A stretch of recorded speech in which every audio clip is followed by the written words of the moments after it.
If you've seen ads for Evelyn and James Charleston, a boutique-style women's clothing store with big revival sale deals, you might be wondering, is this a legit online fashion brand or a fake risky store to avoid? Let's break it down. So their official website represents itself as a stylish boutique offering sweaters, dresses, tops, and elegant pieces with up to 80% off, free shipping, and a 30-day money-back guarantee. They even claim more than 150,000 satisfied customers right on product pages. But what the site says and what's real can be very different. Independent web safety tools give very concerning signals about Evelyn and James Charleston domain. Scam Advisor rates the site as high risk with a trust score of 0, mostly because the site is extremely new, hides its ownership info, and has few visitors, which are common red flags for potentially unsafe or scam stores. Automated security checks also classify this shop as suspicious or unsafe, with patterns often seen in problematic e-commerce sites, hidden owners, limited reputation, and rapid social media ad promotions. There's also a BBB scam tracker report connected to a related site, evelynandjames.com, showing buyers received boots that were cheap and not as described, never got their orders, and couldn't get a refund or response from customer service.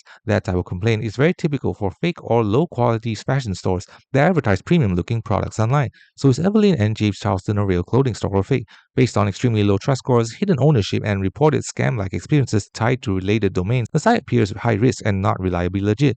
The bottom line, if you want authentic fashion with quality and buyer protection, it's much safer to shop from well-established retailers or verified brand boutiques with real reviews and transparent company info. Thanks for watching. Don't forget to like and subscribe for more videos.